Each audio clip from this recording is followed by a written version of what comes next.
Hello, my name is Erin. I'm a writer and welcome back to my channel. Thanks so much for joining. Today we're going to be talking about Act 1 of the Save the Cat Writes Novel Method. And so we're going to go ahead and dive into reading the excerpt from it. And after each part, there's a percentage that tells you where at in the novel is supposed to be at. So here we go. Act 1, opening image, 0 to 1%, and before a snapshot of each hero in their world. 2, theme stated, 5%. Statement made by a character, typically not the hero, that heads out what the hero's arc will be. That is what the hero must learn discover before the end of the book, also referred to as a life lesson. 3. 7. 1 to 10%. Next breaks the hero's status quo. Life and all its flaws will rarely learn what the hero's life looks like before its transformation. Here we also introduce other supporting characters and the hero's primary goal. The most important window of the hero's reluctance to change, aka learn the theme, while also hinting at the stakes at risk should the hero not change.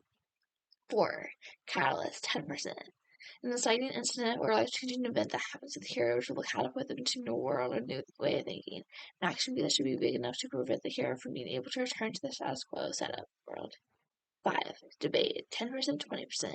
A reaction sequence in which the hero debates what they would do next is usually presented in the form of a question such as, should I go? The purpose of the speech is to show the hero's reluctance to change. Okay, so now we're going to pull out the Save the Cat PhD workbook, and we're going to skip to the 15 weeks of Save the Cat PhD. And we're going to go over the opening image and figure out how that correlates to our novel and what we're going to do for that particular scene. Okay, I took a few minutes to start it. This is what I've got so far. Sam is haunted by visions of an apocalypse she's prophesied since she was young. As a result of seeing this prophecy, she was titled the Chosen One. However, Sam has seen more than she lets on. She's seen them fail. What does she intend to do about this? Avoid the prophecies for as long as she can. Okay, and that's just part one of that, because that's just to talk about the way she's thinking and feeling stuff. And then I actually have to describe where she's at, the setting, what she's doing, why it's an ordinary life structure, why it's failing, and all of that. Okay, now for part two. Sam's currently staying at Firefly Safety Net in an asylum for those who have been touched by magic. Here she's tortured for answers she's unable to give, thinking she deserves a fate and that her suffering might be the only way to stop the prophecy. She accepts the pain by refusing to live a life outside of it. The next part of the novel, not the novel, the workbook wants us to work on is the final image. It wants us to describe how the character is at the end of the story, how they have changed. What's their life out now? What's the after picture? And it's similar to how this four picture that we just described, but it's somehow a mirror image of sorts. Okay, for this section I wrote, Sam has learned that all of life is precious and was protecting even her own. That even when failure is predicted, trying your hardest is still a good option. And then, spoiler, I'm not telling you next story.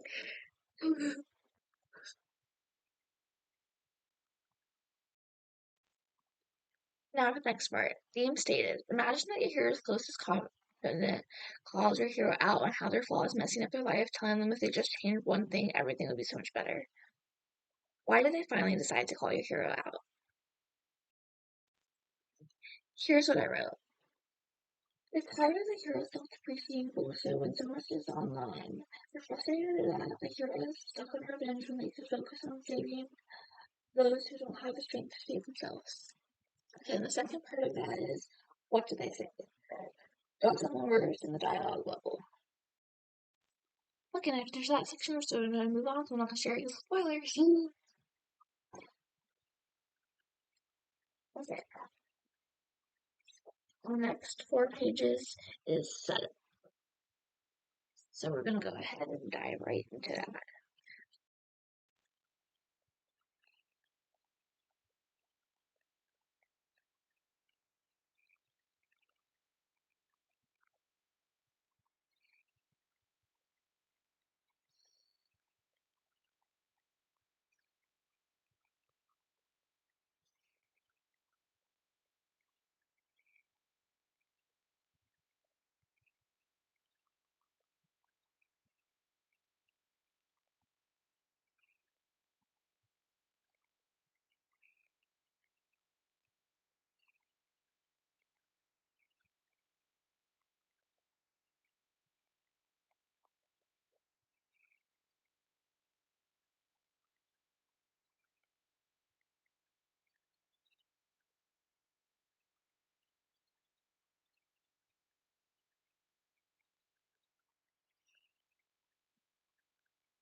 So,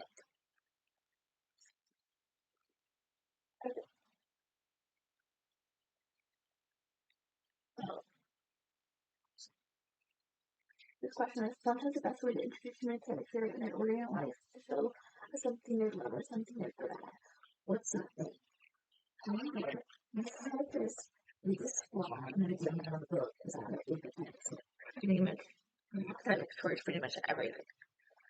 So, I don't know how to go for that part. I think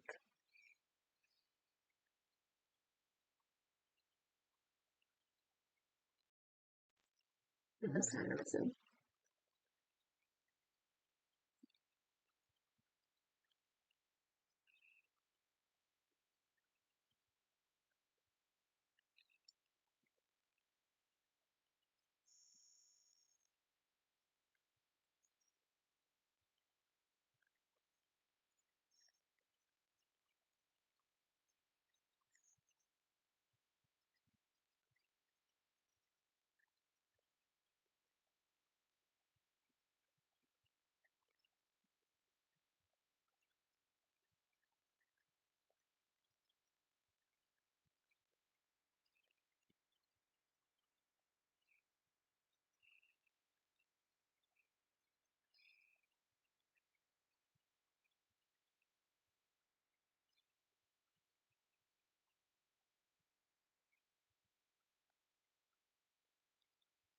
Um, Exactly. Okay, so this is also something that I'm good at, so it doesn't have to necessarily be something I love.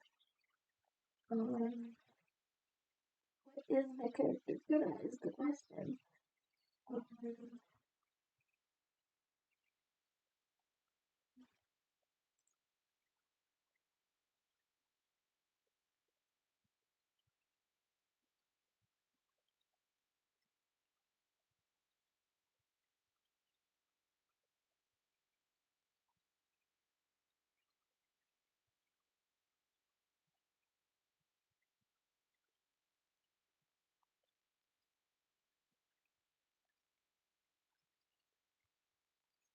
Magic.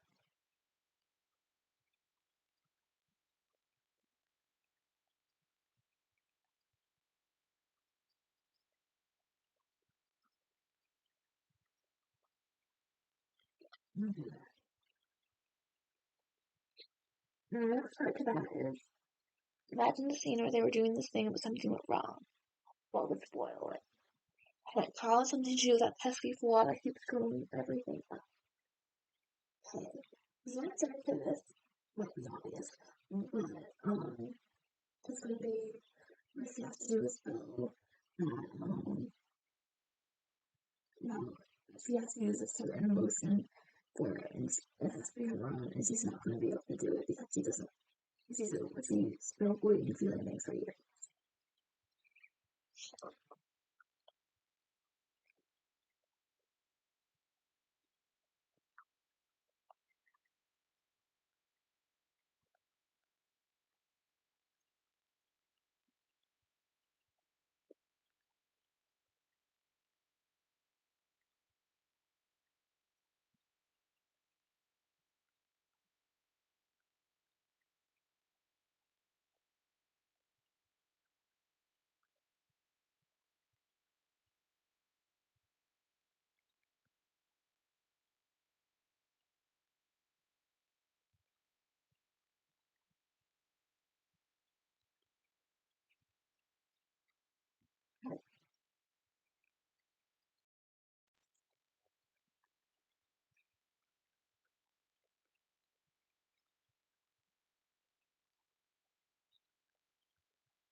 Okay, now that you finished the setup, we're going to do the tower part. And it says, remember the sudden event described below. Be sure that the random event happens to your heroine is the first disturbance to your hero's ordinary world that kicks into motion and ultimately brings up the big conflict.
Okay, now for the last part, the debate. The sudden life-changing catalyst to stick up your hero's life and rather than status quo. How does your flawed hero react?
Okay, you finished Act 1 of the puppy. Oh wait, I lied! I lied! There is a debate part 2. Um,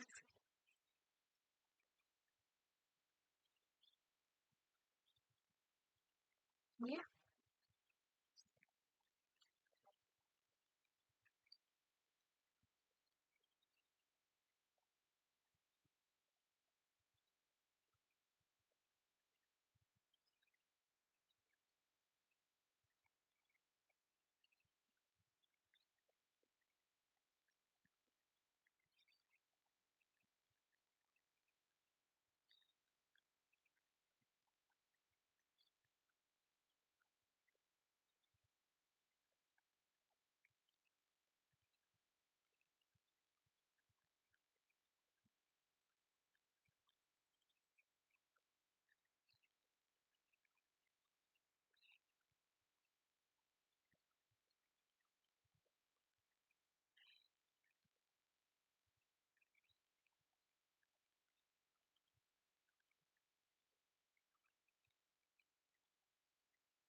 Now that is the end of Act 1 and plotting like those steps according to the Save the Cat method. Let's do a lot of good work today. Let me know in the comments if you did the Save the Cat method with me and like how it worked for you and if you feel like it's working for you. Yeah. And that's all for now. Thank you all for watching and I'll see you all next time. Bye.